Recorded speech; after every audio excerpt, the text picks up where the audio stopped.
ಶ್ರೀ ಗುರುಭ್ಯೋ ನಮಃ. ಕೃಷ್ಣಾಯ ವಾಸುದೇವಾಯ ಹರಯೇ ಪರಮಾತ್ಮನೆ ಪ್ರಣತಃ ಕ್ಲೇಶನಾಶಾಯ ಗೋವಿಂದಾಯ ನಮೋ ನಮಃ. ಹರೇ ಶ್ರೀನಿವಾಸ ಶ್ರೀ ಗುರು ರಾಘವೇಂದ್ರಾಯ ನಮಃ. ಶ್ರೀ ಸತ್ಯಾತ್ಮತೀರ್ಥ ಗುರುಭ್ಯೋ ನಮಃ. ಶ್ರೀ ಜಗನ್ನಾಥದಾಸ ಗುರುಭ್ಯೋ ನಮಃ. ಎಲ್ಲರಿಗೂ ನಮಸ್ಕಾರ. ನಾವು ನಾಡಿ ಪ್ರಕರಣ ಸಂಧಿ ಸಾರವನ್ನು ನೋಡ್ತಾ ಇದ್ದೀವಿ. ಇವತ್ತೊಂದು ವಿಷಯ 34, 35, 36 ನುಡಿಗಳನ್ನು ಸ್ವಲ್ಪ ವಿಸ್ತಾರವಾಗಿ ಹೇಳ್ತೀನಿ. ಇದಕ್ಕೆ ಸ್ವಲ್ಪ ಅರ್ಥ ಇದೆ. ಅದಕ್ಕೆ ಇಲ್ಲಿ ನಮ್ಮದು ಆಯುಷ್ಯದ ಭಾಗ, ನಮಗೆ ಮನುಷ್ಯರಿಗೆ ಇದ್ದಂಥ ಆಯುಷ್ಯ 116 ಅಂತ ಹೇಳ್ತಾರೆ. ಕೆಲವ್ರ ಕಡೆ 100 ಅಂತ ಹೇಳ್ತಾರೆ, 116 ಹೇಗೆ ಅಂತ. ಈ ಚಾಂದ್ರಮಾನ ಪ್ರಕಾರ ಗಣನೆ ಮಾಡಿದರೆ ಅಲ್ಲಿ 116 ವರ್ಷ ಆಗ್ತದೆ ಎಲ್ಲರಿಗೂ. ಇಲ್ಲಿ ನಾವು 5ನೇ ಸಂಧಿಯಲ್ಲಿ ಬಂತು, ಬೇರೆ ಬೇರೆ ರೀತಿಯಾಗಿ ಹೇಗೆ ಗಣನೆ ಮಾಡೋ ಪದ್ಧತಿ ಇದೆ, ಕಾಲದ್ದು ಗಣನೆ ಮಾಡೋ ಪದ್ಧತಿ ಇದೆ, ಹಾಗೆ ಬೇರೆ ಬೇರೆ ಪದ್ಧತಿ ಪ್ರಕಾರ ಹಾಗಾಗ ಇರ್ತದೆ ಅಂತ. ಸೊ ಅಲ್ಲಿ ಈ ಅಧಿಕ ಮಾಸದ ಒಂದು ಎಲ್ಲ ಕೌಂಟ್ ಮಾಡಿ ಟೋಟಲ್ ಮಾಡಿದರೆ ಅದು 116 ವರ್ಷ ಆಗ್ತದೆ ಅಂತ ಹೇಳ್ತಾರೆ. ವಾದಿರಾಜ ಸ್ವಾಮಿಗಳು ಪೂರ್ತಿ 116 ವರ್ಷವನ್ನು ಅವರು ಜೀವನವನ್ನು ಇದ್ದರು ಅಂತ ತಿಳ್ಕೊಂಡು ಹೇಳ್ತಾರೆ. ಸೊ ಇಲ್ಲಿ ಈ ನಮ್ಮ ಜೀವನದಲ್ಲಿ ಹಗಲಿಗೆ ನಿಯಮನವಾದಂಥ ಭಗವದ್ ರೂಪ, ರಾತ್ರಿಗೆ ನಿಯಮನವಾದಂಥ ಭಗವದ್ ರೂಪ ಬೇರೆ ಬೇರೆ ಇರ್ತದೆ. ಹಾಗೆ 360 ದಿವಸ ಒಂದು ವರ್ಷಕ್ಕೆ. ಅದೇ ರೀತಿಯಾಗಿ ರಾತ್ರಿಗೆ, ಹಗಲಿಗೆ ರಾತ್ರಿಗೆ 720 ಆಯಿತು, ಅಷ್ಟು ರೂಪಗಳನ್ನ ಇರ್ತದೆ. ಅದಕ್ಕೆ ಅದು ಆಯುಷ್ಯದಲ್ಲಿ ನಾವು ಮಾಡಿದಂಥ ಕರ್ಮಗಳನ್ನು ಯಜ್ಞ ರೂಪೇಣ ಭಗವಂತನಿಗೆ ಸಮರ್ಪಣೆ ಮಾಡೋದು ಅಂತ. ಅದಕ್ಕೆ ಇಲ್ಲಿ ಪ್ರಾತಃಸವನ, ಮಾಧ್ಯಾಹ್ನ ಸಾಯಂಸವನ ಅಂತಕೊಂಡು 3 ಭಾಗ ಮಾಡಿದ್ದಾರೆ. ನಮ್ಮ ಆಯುಷ್ಯದ್ದು 3 ಭಾಗ ಮಾಡ್ತಾರೆ. ಮೊದಲನೇ ಭಾಗದಲ್ಲಿ ಹುಟ್ಟಿದಿಂದ 24 ವರ್ಷ, ಎರಡನೇ ಭಾಗದಿಂದ ಅದಕ್ಕೆ ಪ್ರಾತಃಸವನ ಅಂತ ಹೇಳ್ತಾರೆ. ಎರಡನೇ ಭಾಗ 25 ವರ್ಷದಿಂದ 69 ವರ್ಷವರೆಗೆ, ಅಂದರೆ ಟೋಟಲ್ 44 ವರ್ಷದವರೆಗೆ, 44 ವರ್ಷ ಅದು ಮಧ್ಯಾಹ್ನ ಅಂತ ಹೇಳ್ತಾರೆ. ಆಮೇಲೆ 69 ವರ್ಷದಿಂದ ಹಿಡ್ಕೊಂಡು 116 ವರ್ಷವರೆಗೂ ಸಾಯಂಸವನ ಅಂತ ಹೇಳ್ತಾರೆ. ಅದು 48 ವರ್ಷ.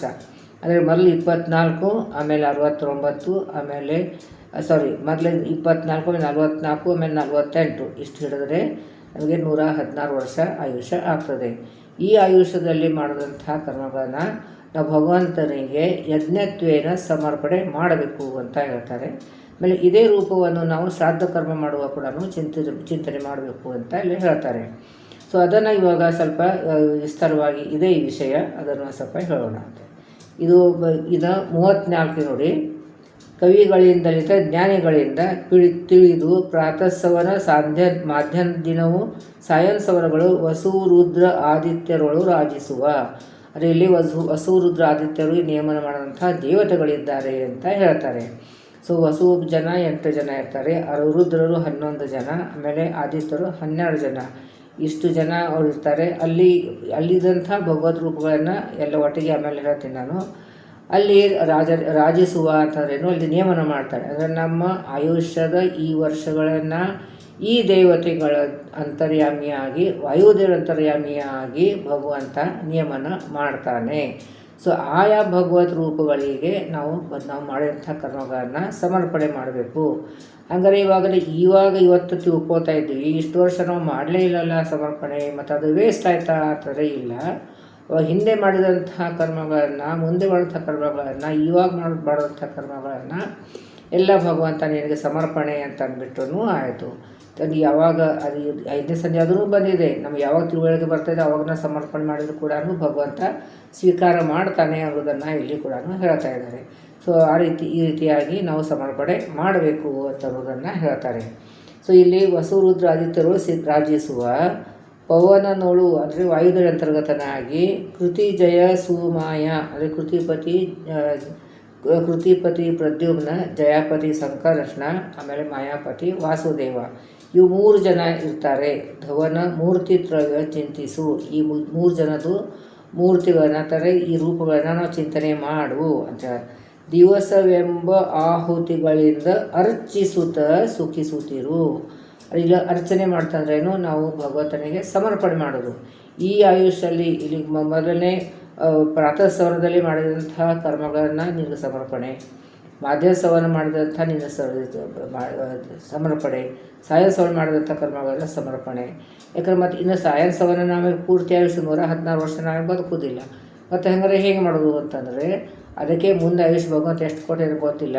ನಾ ಇದ್ದರೆ ಕೂಡ ಅಷ್ಟು ನೀರು ಕರ್ಮನ ಮಾಡಿಸ್ಬೋದಾಗಿತ್ತು. ಅದಕ್ಕೆ ಆ ಕರ್ಮಗಳನ್ನು ಅಂತೂ ನಮ್ಮ 100 ವರ್ಷ ಅಥವಾ 116 ವರ್ಷ ಆಯುಷ್ಯದಲ್ಲಿ ಭಗವಂತನ ಬರುವಂಥ ನಿಯಮನವಂಥ ರೂಪಗಳಿಗೆ ನಾವು ಮಾಡೋದಂತಹ ಕರ್ಮಗಳನ್ನು ಭಗವಂತ ಯಜ್ಞತ್ವೇನ ಸಮರ್ಪಣೆ ಮಾಡುವುದೇ. ಇದು ಸಾಯಂಸವನ, ಮಾಧ್ಯಾಸವನ, ಪ್ರಾತಃಸವನ, ಮಾಧ್ಯಾಸವನ, ಸಾಯಂಸವನ ಅಂತೇಳಿ ಹೇಳ್ತಾ ಇದ್ದಾರೆ. ಇದು 34ನೇ ಚಿಂತಿಸು ದಿವಸವೆಂಬ ಈ ದಿವಸದೆಲ್ಲ ಇಡೀ ದಿವಸದಲ್ಲಿ ಮಾಡಿದಂತಹ ಕರ್ಮಗಳನ್ನು ಆಹುತಿ, ಅದರಲ್ಲಿ ಭಗವಂತ ಸಮರ್ಪಣೆಯನ್ನೇ ಆಹುತಿ ಹಾಕು ಅಂತ ಹೇಳ್ತಾರೆ. ಅರ್ಚಿಸುತ್ತ ಯಜ್ಞ ಸಮರ್ಪಣೆ ಮಾಡ್ತಾರೆ. ಇದನ್ನು ಒಂದು ನಾವು ಕೃತಜ್ಞತೆ ಸಮರ್ಪಣೆ ಮಾಡಿದಂಗೆ ಆಯಿತು. ಸುಖಿಸುತ್ತಿರು ಸುಖ ಅಂತಾರೆ ಅಪರೋಕ್ಷ ಜ್ಞಾನ, ಅಥವಾ ಇದು ರೋಗ ರಕ್ಷಣೆ ಅಂತಾರೆ. ಈ ಭವ ಎಂಬುದು ರೋಗ ಇದೆ, ಅದರಲ್ಲಿ ಕೂಡ ರಕ್ಷಣೆ. ಈ ರೀತಿಯಾದ ಚಿಂತನೆ ಮಾಡಿದರೆ ನಮಗೆ ಈ ರೀತಿಯಾದಂಥ ಕೃತಜ್ಞತಾ ಸಮರ್ಪಣೆ, ನಮ್ಮದು ಯಜ್ಞ ರೂಪೇಣ ಸಮರ್ಪಣೆ ಮಾಡಿದರೆ ಭಗವಂತ ನಮಗೆ ಮೋಕ್ಷವನ್ನು ಕೊಡ್ತಾನೆ. ಹಾಗೂ ನಮಗೆ ಈ ರೋಗ ರಕ್ಷಣೆಯಿಂದ, ರೋಗದಲ್ಲಿ ಸಂಸಾರ ಎಂಬ ರೋಗ, ನಮಗೆ ಈ ರೋಗದಿಂದ ನಮಗೆ ರಕ್ಷಣೆ ಮಾಡ್ತಾನೆ. ಇಲ್ಲಿ ಸಾಕಷ್ಟು ಕಷ್ಟಗಳು ಬರ್ತವೆ. ಕಷ್ಟನ ನಾವು ಬರೀ ದುಡ್ಡಿಂದ ಕಷ್ಟ, ದೇಹದಿಂದ ಕಷ್ಟ ಅನ್ಕೋತೀವಿ. ಆದರೆ ನಮಗೆ ಭಗವಂತನ ಚಿಂತನೆ ಮಾಡೋದಕ್ಕೇ ಬರುವಂಥ ವಿಘ್ನಗಳು ಅದೇ ದೊಡ್ಡ ಕಷ್ಟ. ಏನೋ ಒಂದು ಹುಳ ತಲೆ ಸೇರ್ಕೊಂಡ್ಬಿಟ್ರೆ ಆಯಿತು, ಅದನ್ನೇ ಒಳಗಡೆ ಗುಣಗ್ತಾ ಇರ್ತದೆ, ಗೊಯ್ ತಿರುಗ್ತಾ ಇರ್ತದೆ. ಅದನ್ನು ಅಂಥದ್ದೆಲ್ಲ ಬಿಡಿಸಿ ಭಗವಂತ ನಮ್ಮ ಕಡೆ ಸತತವಾಗಿ ನಿಂದೇ ಚಿಂತನೆ ಬರೋ ಹಂಗೆ ಮಾಡಪ್ಪ ಸ್ವಾಮಿ ಅಂತ ನಾವು ಶರಣಾಗತರಾಗಬೇಕು. ಎಲ್ಲರಿಗೂ ಇನ್ಕ್ಲೂಡಿಂಗ್ ಎಲ್ಲರಿಗೂ ಇದು ಒಂದು ತೊಂದರೆ ಇದ್ದೇ ಇದೆ. ಸೊ ಇದನ್ನು ಆ ರೀತಿಯಾಗಿ ನಮಗೆ ರಕ್ಷಣೆ ಮಾಡು ಅಂತ ಭಗವಂತನಿಗೆ ಪ್ರಾರ್ಥನೆ ಮಾಡಬೇಕು. ಇನ್ನು 35ನೇ ನುಡಿಯಲ್ಲಿ ಚತುರ್ವಿಂಶತ ಅಬ್ಧ ವಸುದೇವತೆಗಳು, ಅಬ್ಧ ಅಂತಾರೆ 8. ಅದು ಇಲ್ಲಿ ಮೊದಲು ಪ್ರಾತಃಸವನ, ಸಾಯಂಸವನ, ಮಾಧ್ಯಾಸವನ ಅಂತಂದರೆ ಏನು ಅಂತ ಅಷ್ಟು ಹೇಳಿಕೊಟ್ರು. ಅಲ್ಲಿ ವಸುರುದ್ರ ಆದಿತ್ಯರುಗಳು ನಿಯಮನ ಮಾಡ್ತಾರೆ ಅಂತ ಹೇಳಿದರು. ಅಲ್ಲಿ ಭಗವದ್ ರೂಪಗಳನ್ನು ಹೇಳಿದರು. ಪ್ರದ್ಯುಮ್ನ ಸಂಕರ್ಷಣ ವಾಸುದೇವ ಅಂತ ಲಕ್ಷ್ಮೀ ಸಹಿತವಾಗಿ 5 ಅಂತರ್ಗತ ಅಂತ ಇಷ್ಟು ಹೇಳಿದರು. ಇನ್ನು ಅದರಲ್ಲಿ ಸ್ವಲ್ಪ ವಿಸ್ತಾರವಾಗಿ ಹೇಳ್ತಾ ಇದ್ದಾರೆ. ಇದು ಚತುರ್ವಿಂಶತ ಅಬ್ಧರ ಮೊದಲನೇ ಎಷ್ಟಂತೂ 24 ವರ್ಷ. ಅಂದರೆ ಅಲ್ಲಿ ವರ್ಷದ ಸಂಖ್ಯೆಯನ್ನು 34 ನುಡಿ ಕೊಟ್ಟಿರಲಿಲ್ಲ. ಇವಾಗ 35ನೇ ನುಡಿಯಲ್ಲಿ ಈ ವರ್ಷದ ಸಂಖ್ಯೆಯನ್ನು ಕೊಡ್ತಾ ಇದ್ದಾರೆ. ಚತುರ್ವಿಂಶತ ಅಬ್ಧ ವಸುದೇವತೆಗಳು, ಅದು ಮೊದಲನೇ ಪ್ರಾತಃಸವನದಲ್ಲಿ ಅಲ್ಲಿ ನಿಯಮನ ಮಾಡಿದಂತಹ ವಸುಗಳು ಎಷ್ಟು ಜನ ಇದ್ದಾರೆ? 8 ಜನ ಇದ್ದಾರೆ. ಅಬ್ಧ ವಸುದೇವತೆಗಳು. ಪ್ರದ್ಯುಮ್ನ ನಿಪ್ಪನು ಅಂದರೆ ಕೃತಿಪತಿ ಪ್ರದ್ಯುಮ್ನ ಇದ್ದಾನೆ, ಅವನು ನಿಯಮನ ಮಾಡ್ತಾನೆ. ಚತುರ್ವಿಂಶಗಳಲ್ಲಿ ಅಂದರೆ ಇಲ್ಲೂ 44 ವರ್ಷದ ನೆಕ್ಸ್ಟು ಮಧ್ಯಾಹ್ನಸವನದಲ್ಲಿ ಅಲ್ಲಿ ನಾವು 44 ವರ್ಷ ರೂಪಾಯಿ ಗಣನೆ ಮಾಡ್ತಾರೆ. ಅಲ್ಲೇ ಸಂಕರ್ಷಣಾಖ್ಯ ಅಂದರೆ ಇಲ್ಲಿ ಮೊದಲು ವಸು ಅಂತರ್ಯಾಮಿಯಾಗಿ ಕೃತಿಪತಿ ಪ್ರದ್ಯುಮ್ನ, ಅದು ಪ್ರಾತಃಸವನ. ಮಧ್ಯಾಹ್ನಸವನದಲ್ಲಿ 44 ವರ್ಷಗಳ ಕಾಲ ಅಲ್ಲಿ ವಸು ರುದ್ರರು ಇರ್ತಾರೆ. ಇಲ್ಲಿ ಈ ನುಡಿ ಕೊಟ್ಟಿಲ್ಲ, ಮುಂದಿನ ನುಡಿದಲ್ಲಿ ಕೊಟ್ಟಿದ್ದಾರೆ. ಸಂಕರ್ಷ ಪರಮಾತ್ಮ ನಿಯಮನ ಮಾಡ್ತಾನೆ ಅಂತ. ಆಮೇಲೆ ಹುತವಹಸ ಅಕ್ಷರು ಅಂದರೆ ರುದ್ರರಂತರ ಇಲ್ಲಿ ಕೊಟ್ಟಾರೆ. ರುದ್ರಂತರನ ಅದು ಹಾಗೆ ಅದೇ ಮೊದಲನೇ 24 ವರ್ಷದಲ್ಲಿ 8 ವಸುಗಳ ನಿಯಮನ ಮಾಡ್ತಾರೆ. ಅವರಂತರ್ಯಾಮಿಯಾಗಿ ಭಗವಂತ ಪ್ರದ್ಯುಮ್ನ ಪರಮಾತ್ಮ ನಿಯಮನ ಮಾಡ್ತಾನೆ. ಮಧ್ಯಾಹ್ನಸವನದಲ್ಲಿ ಅಲ್ಲಿ 44 ವರ್ಷ ಗಣನೆ ಇದೆ. ಅಲ್ಲಿ ರುದ್ರರು ನಿಯಮನ ಮಾಡ್ತಾರೆ. ರುದ್ರಾಂತರ್ಗತ, ವಾಯುವಂತರ್ಗತ ಸಂಕರ್ಷ ಪರಮಾತ್ಮ ನಿಯಮನ ಮಾಡ್ತಾನೆ ಅಂತ. ಆಮೇಲೆ ಮಾಯಾಪತಿಯು 16 ದ್ವಾತ್ರಿವಿಂಶತಿ, ಅದೇ ಇಲ್ಲಿ 69 ಹಿಡ್ಕೊಂಡು 116 ವರ್ಷ ತನಕ, ಅಂದ್ರೂ 48 ವಯಸ್ಸು, 48 ವರ್ಷ. ಮೊದಲನೇದು 24, ಎರಡನೇದ್ದು 44 ವರ್ಷ, ಆಮೇಲೆ ಮೂರನೇದ್ದು 48 ವರ್ಷ. ಅಲ್ಲಿ ಏನು ಮಾಡ್ತಾರೆ? 16 ದ್ವಾತ್ರಿವಿಂಶತಿ ವರುಷಗಳಲ್ಲಿ ಆದಿತ್ಯರನೊಳು ಸಿತಕಾಯ ಅಂದರೆ ಶುಭವರ್ಣನ ಅಥವಾ ವಾಸುದೇವರೂಪಿ ಪರಮಾತ್ಮ ಅಲ್ಲಿ ಆದಿತ್ಯಂತರಯಾಗಿ ವಾಸುದೇವ ರೂಪಿ ಪರಮಾತ್ಮ ನಿಯಮನ ಮಾಡ್ತಾನೆ. ಆದಿತ್ಯರು 12 ಜನ, ವಸುಗಳು 8 ಜನ, ವಾಯುದೇವ ಅಂತರ್ಗತ ಪ್ರದ್ಯುಮ್ನ ರೂಪಿ ಪರಮಾತ್ಮ. ಅದು ಪ್ರಾತಃ ಸವನ. ಮಾಧ್ಯಾಹ್ನ ಸವನದಲ್ಲಿ 44 ವರ್ಷ ಅಲ್ಲಿ ರುದ್ರರು 11 ಜನ ರುದ್ರರು ಅವರ ಅಂತರ್ಯಾಮಿಯಾಗಿ ಸಂಕರ್ಷೃತಿ ಪರಮಾತ್ಮ. ಆಮೇಲೆ ಸಾಯಂ ಸವನ ಒಳಗಡೆ ಅಲ್ಲಿ ವಸುರುದ್ರ ಆದಿತ್ಯರು 12 ಜನ ಅದ್ಯತರು ಅವರಂತರ್ಯಾಮಿಯಾಗಿ ವಾಯುದಂತರಮಿಯಾಗಿ ಶುಭವರ್ಣದಂಥ ವಾಸುದೇವರೂಪಿ ಪರಮಾತ್ಮ ನಿಯಮನ ಮಾಡ್ತಾನೆ. ಇದರಿಂದ ಏನಾಗ್ತದೆ, ಅಪಮೃತ್ಯು ಪರಿಹಾರ ಆಗ್ತದೆ ಅಂತ. ಅದೇ ಇಲ್ಲಿ 34 ನುಡಿದಲ್ಲಿ ಸುಖಿ ಸುತ್ತಿರು ಶಬ್ದ ಹೆಚ್ಚಿದಾರಲ್ಲ, ಅಲ್ಲಿ ನಾವು ಅಪಮೃತ್ಯುವಿನ ಪರಿಹಾರ ಮಾಡ್ತಾನೆ ಅಂತ ರುದ್ರನ ಹೇಳ್ತಾರೆ. ಅದೇ ಇದು ಆಯುಷ್ಯದ ಯಜ್ಞ. ನಮ್ಮ ಆಯುಷ್ಯ ಇರ್ತಾದರೆ ಭಗವಂತ ಯಜ್ಞತೆಯನ್ನು ಸಮರ್ಪಣೆ ಮಾಡ್ತೀವಿ. ಅದರಿಂದ ಇದರಲ್ಲಿ ನಾವು ಅಪಮೃತ್ಯುವನ್ನು ಪರಿಹಾರ ಆಗ್ತದೆ ಅಂತೇಳಿ ಇಲ್ಲಿ ಕೊಟ್ಟಿದ್ದಾರೆ.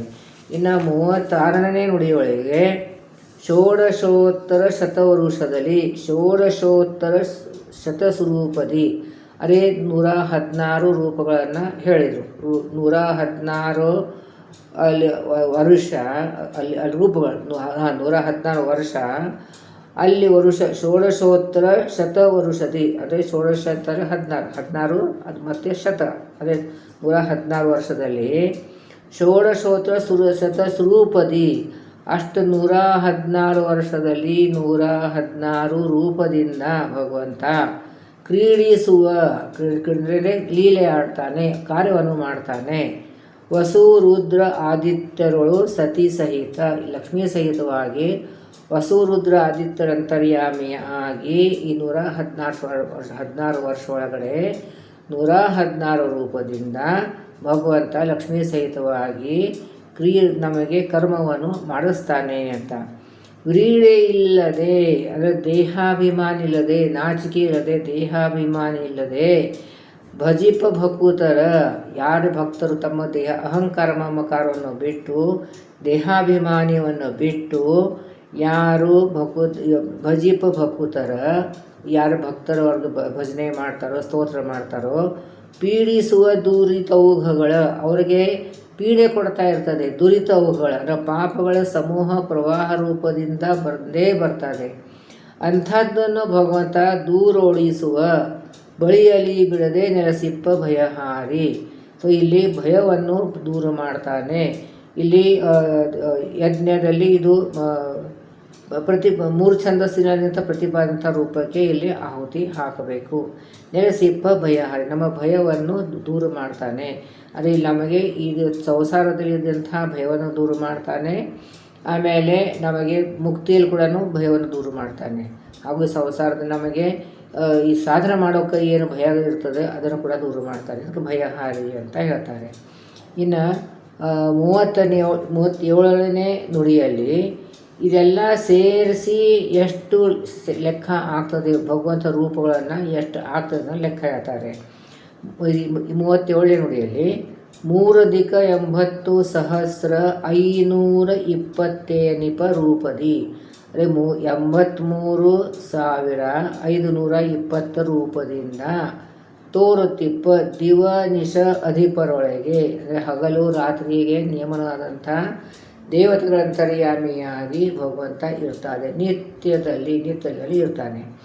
ಈ ಸಂಖ್ಯೆ ಹೇಗೆ ಬಂತು, 83,520 ಸಂಖ್ಯೆ ಹೇಗೆ ಬಂತು ಅಂತ. ಅದೇ 361 ವರ್ಷಕ್ಕೆ 360 ದಿವಸ. ಆಮೇಲೆ ಅದರಲ್ಲಿ 816 ವರ್ಷ ಅಂದರೆ ಅಲ್ಲಿ 41,760 ಆಗ್ತದೆ. ಇದು ಹಗಲಿಗಾತು. ಅಷ್ಟೇ ರೂಪಗಳನ್ನು ರಾತ್ರಿಗೆ ಅದಕ್ಕೆ ಇಂಟು 2 ಮಾಡಿದ್ದಾರೆ. ಇಂಟು 2 ಮಾಡಿದರೆ 83,520 ರೂಪಗಳನ್ನು ಅದೇ ನಮ್ಮ ಆಯುಷ್ಯ 114 ವರ್ಷದಲ್ಲಿ ಭಗವಂತ ಅಷ್ಟೊಂದು ರೂಪಗಳನ್ನು ತಾಳಿ ಅಲ್ಲಿ ನಮಗೆ ನಮ್ಮ ಆಯುಷ್ಯದಲ್ಲಿ ಇಷ್ಟು ನಾವು ನಿಯಮನ ಮಾಡ್ತಾನೆ ಅಂತ ಈ ರೀತಿಯಾಗಿ ನಾವು ಚಿಂತನೆ ಮಾಡಬೇಕು. ಹಗಲು ರಾತ್ರಿ ನಮಗೆ ನಿಯಮನ ಭಗವಂತ ಮಾಡ್ತಾನೆ ಅಂತ ಚಿಂತನೆ ಮಾಡಬೇಕು. ಭಾರತಿ ಪ್ರಾಣರಿದ್ದು ನಿವಾರಿಸುತ್ತ ಅದೇ ವಾಯುವಂತರ್ಗತರಿದ್ದಾಗಿ ನಿವಾರಣೆ ಮಾಡ್ತಾ ಭಕುತರ ದುರಿತ ಹಿಂಕಾರ ನಿಧನ ಪ್ರಥಮ ರೂಪದಿ ಪಿತೃಗಳನ್ನೇ ಪೊರೆವ. ಆದರೆ ಇಲ್ಲಿ ಪಿತೃಗಳನ್ನು ಪಡೆಯುವ ಅಂತಾರೆ. ಇಲ್ಲಿ ಶ್ರಾದ್ದ ಮಾಡುವಾಗ ಹೇಗೆ ನಾವು ಚಿಂತನೆ ಮಾಡಬೇಕು ಅನ್ನೋದನ್ನು ಇಲ್ಲಿ ಸಂಕ್ಷಿಪ್ತವಾಗಿ ಕೊಡ್ತಾ ಇದ್ದಾರೆ. ಅಂದರೆ ಇಲ್ಲಿ ಹಿಂಕಾರತದ ಪ್ರದ್ಯುಮ್ನ ರೂಪಿ ಪರಮಾತ್ಮ, ನಿಧನದ ಸಂತೋಷಿ ಪರಮಾತ್ಮ, ಪ್ರಥಮ ರೂಪದಿಂದ ವಾಸುದೇವ ರೂಪಿ ಪರಮಾತ್ಮ. ಅದೇ ಇಲ್ಲಿ ವಸು ರುದ್ರ ಆದಿತ್ಯರು ಈ ಗಣದವರು ನಾವು ಶ್ರಾದ್ದ ಮಾಡುವಾಗ ಪಿತಾ ಸ್ಥಾನದಲ್ಲಿ ಇಟ್ಟಂಥದ್ದು ನಮ್ಮ ಒಂದು ಪಿಂಡವನ್ನು ಅವರು ಸ್ವೀಕಾರ ಮಾಡ್ತಾರೆ. ಅಂದರೆ ಪಿತಾ ಸ್ಥಾನದಲ್ಲಿ ವಸು ಇರ್ತಾರೆ, ಪಿತಾಮಹ ಸ್ಥಾನದಲ್ಲಿ ರುದ್ರರು ಇರ್ತಾರೆ, ಅವರು ಸ್ವೀಕಾರ ಮಾಡ್ತಾರೆ. ಆಮೇಲೆ ಪ್ರಪಿತಾಮಹ ಸ್ಥಾನದಲ್ಲಿ ಆದಿತ್ಯರು ಇರ್ತಾರೆ, ದೇವತೆಗಳು ಇರ್ತಾರೆ, ಅವರು ಸ್ವೀಕಾರ ಮಾಡ್ತಾರೆ. ಸೊ ಅಲ್ಲಿ ಪಿತಾಮಹ ಪ್ರಪಿತಾಮಹನಲ್ಲಿ ವಸು ರುದ್ರ ಆದಿತ್ಯರ ಅಂತರ್ಗತನಾಗಿ ಪ್ರದ್ಯುಮ್ನ ಸಂಕರ್ಷಣ ವಾಸುದೇವ ರೂಪಿ ಪರಮಾತ್ಮ ಇದೆಲ್ಲ ನಾವು ಕೊಟ್ಟದಂಥ ಆಹುತಿಯನ್ನು ಸ್ವೀಕಾರ ಮಾಡ್ತಾನೆ ಅಂತ ಇಲ್ಲಿ ಹೇಳ್ತಾ ಇದ್ದಾರೆ. ಸೊ ಇಲ್ಲಿ ಒಂದು ಸ್ವಲ್ಪ ವಿಷಯವನ್ನು ಇಲ್ಲಿ ಶ್ರಾದ್ದದ ಬಗ್ಗೆ ಇಲ್ಲಿ ಹೇಳಿದ್ದಾರೆ. ಇನ್ನು ಮಿಕ್ಕಿದ ನಮ್ಮದು ಆಯುಷ್ಯದ ಯಜ್ಞವನ್ನು ಭಗವಂತ ಮಾಡಿ ನಮ್ಮ ಆಯುಷ್ಯದ ಮಾಡುವಂಥ ಎಲ್ಲ ಕರ್ಮಗಳನ್ನು ಯಜ್ಞ ರೂಪೇಣ ಭಗವಂತನಿಗೆ ಸಮರ್ಪಣೆ ಮಾಡಬೇಕು ಅಂತ. ಅದೇ ರೀತಿಯಾಗಿ ಇವೇ ವಸುರುದ ಆದಿತ್ಯರು ಶ್ರಾದ್ದ ಮಾಡುವಾಗ ಪಿತಾಮಹ ಪ್ರಪಿತಾಮಹ ಸ್ಥಾನಕ್ಕೆ ಬಂದು ಅವ್ರು ಕೂತ್ಕೋತಾರೆ. ಅಲ್ಲಿ ಬಂದು ಅವ್ರನ್ನ ಮಾಡಿದಂತಹ ಕರ್ಮಗಳನ್ನ ಅವರು ಸ್ವೀಕಾರ ಮಾಡ್ತಾರೆ. ಅವರು ನಮ್ಮ ಎಲ್ಲ ಪೂರ್ವಜರಿಗೆ ಒಯ್ದು ಮುಟ್ಟಿಸ್ತಾರೆ ಅಂತ ಈ ರೀತಿಯಾಗಿ ತಿಳ್ಕೋಬೇಕು. ಇದು ಸ್ವಲ್ಪ ಕಷ್ಟವಾದಂಥ ಇದ್ದದಂತೆ, ಅದಕ್ಕೆ ನಾನು ಸ್ವಲ್ಪ ವಿಸ್ತಾರವಾಗಿ ಹೇಳಿದ್ದೇನೆ. ಇನ್ನು ಎಲ್ಲ ನೋಡಿ ನಾವು ಸಂಕ್ಷಿಪ್ತ ಕೂಡ ಯಾವುದೂ ವಿಷಯವನ್ನು ಬಿಟ್ಟಿಲ್ಲ, ಎಲ್ಲ ವಿಷಯವನ್ನು ಹೇಳ್ತಾ ಇದ್ದೇನೆ. ಇದು ಅಗದಿ ಈ ಜಸ್ಟ್ ಹರಿಕಥಾನುಸಾರ ಬಿಗಿನರ್ಸ್ಗೋಸ್ಕರ, ಯಾರಿಗೆ ಏನೂ ಗೊತ್ತಿಲ್ಲ ಅವ್ರಿಗೆ ಸ್ವಲ್ಪ ಮಾಹಿತಿ ಕೊಡೋಕ್ಕೋಸ್ಕರ ಇದನ್ನು ಕೊಡ್ತಾ ಇದ್ದೀನಿ. ಬಹಳ ಆಳವಾದಂಥ ವಿಷಯ, ಬಹಳ ಇನ್ನೂ ಹೇಳೋದಷ್ಟು ಅದು ಕಡಿಮೆಯೇ ಇದೆ. ಇನ್ನೂ ಜಾಸ್ತಿ ಬರ್ತಾನೆ ಇರ್ತಾರೋ. ಇದು ನಮ್ಮ ಸ್ವಲ್ಪ ಸಂಕ್ಷಿಪ್ತವಾಗಿ ಇದನ್ನು ಒಂದು ನಿಮಗೆ ತಿಳಿಸ್ಕೊಡೋಕ್ಕೆ ಪ್ರಯತ್ನ ಪಡ್ತಾ ಇದ್ದೀನಿ. ಗುರುಗಳು ನಮಗೆ ಅನುಗ್ರಹ ಮಾಡಲಿ, ಎಲ್ಲ ಅಧ್ಯಯನ ಮಾಡಿ ಸರಿಯಾಗಿ ಮಾಡಿ ನಮಗೆ ಅದು ಅನುಸಂಧಾನ ಬರೋ ಹಾಗೆ ಗುರುಗಳು ಮಾಡಲಿ ಅಂತ ಪ್ರಾರ್ಥನೆ ಮಾಡೋಣ. ನಾಹಂ ಕರ್ತ ಹರಿಕರ್ತ ಶ್ರೀಹರಿ ಪ್ರೇರಣೆಯ ಶ್ರೀಹರಿ ಪ್ರೀತ್ಯರ್ಥಂ ಪತಿ ಅಂತರ್ಗತ ಮಧ್ವಾಂತರ ಶ್ರೀ ಕೃಷ್ಣಾರ್ಪಣಮಸ್ತು.